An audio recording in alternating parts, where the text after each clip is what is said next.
Bonjour, c'est déjà la 3e édition du JT de l'ESJ Pro et aujourd'hui on se retrouve autour du thème de l'humain.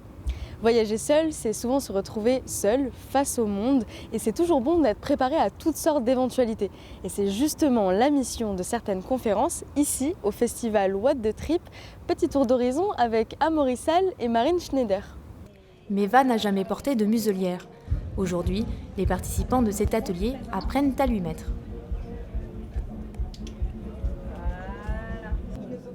C'est l'un des bons gestes à connaître quand on voyage avec son chien. Et c'est mon premier chien, donc je découvre tout. Le familiariser à la cage ou encore vérifier ses vaccins.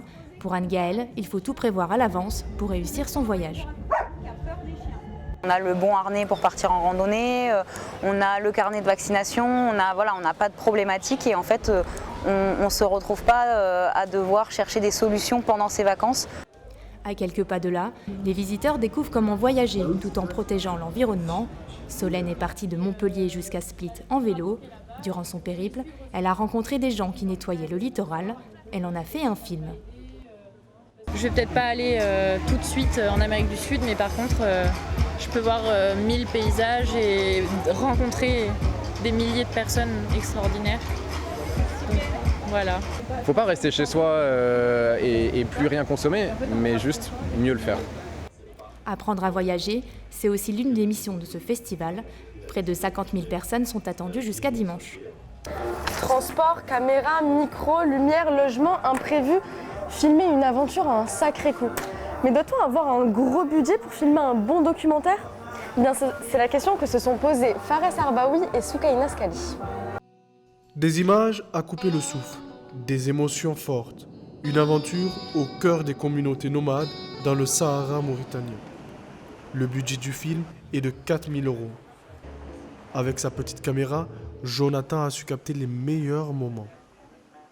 Je pense que quand tu vas au contact de personnes qui vivent très simplement, il faut y aller le plus simplement possible aussi. Ouais. Bon, je pense qu'on aurait débarqué autrement avec des gros 4x4, etc. On n'aurait peut-être pas eu un contact aussi proche et aussi sincère avec eux.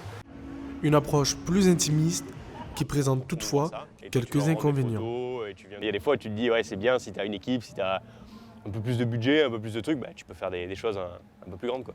Le plus flagrant, ça a été faire les plans de drone quand on était sur le bateau. Ça a vraiment été une galère sans nom, alors que si on avait eu un mec en plus qui pouvait nous filmer ou quoi que ce soit, ça aurait été beaucoup plus simple. Ushuaïa TV achète les films entre 3 000 et 12 000 €. Le budget d'un documentaire peut atteindre les 80 000 €. Pour son directeur, l'argent peut être un atout, notamment dans les films animaliers. Je dirais faire un bon documentaire, c'est une alchimie entre un projet éditorial, des compétences, des hommes, parce qu'avant tout, et ô combien l'humain est important dans nos métiers, et l'argent qui va bien quand même. Sur les 4 éditions du festival, la moitié des films récompensés sont des productions à petit budget.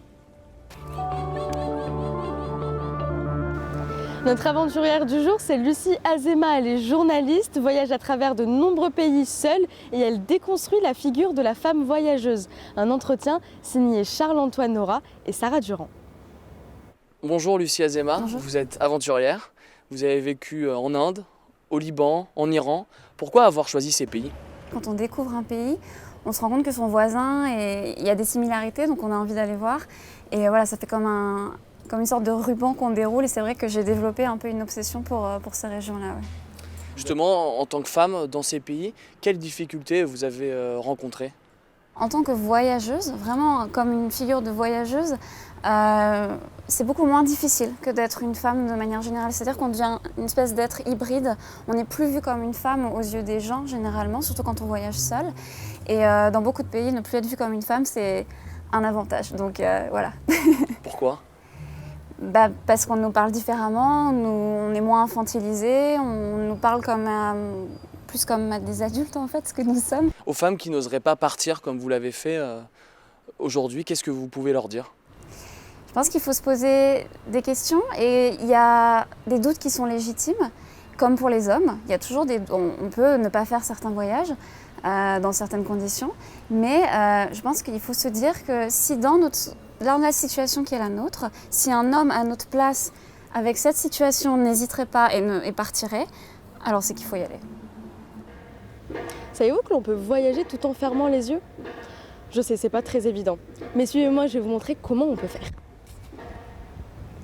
Dans le festival, ces QR codes sont présents un peu partout. Ils correspondent à des podcasts de voyage. Il suffit de les scanner et de se rendre dans la zone dédiée. Fermez les yeux et bon voyage. Oh, et c'est la fin de cette édition. Merci d'avoir été avec nous. On se retrouve demain pour parler écologie.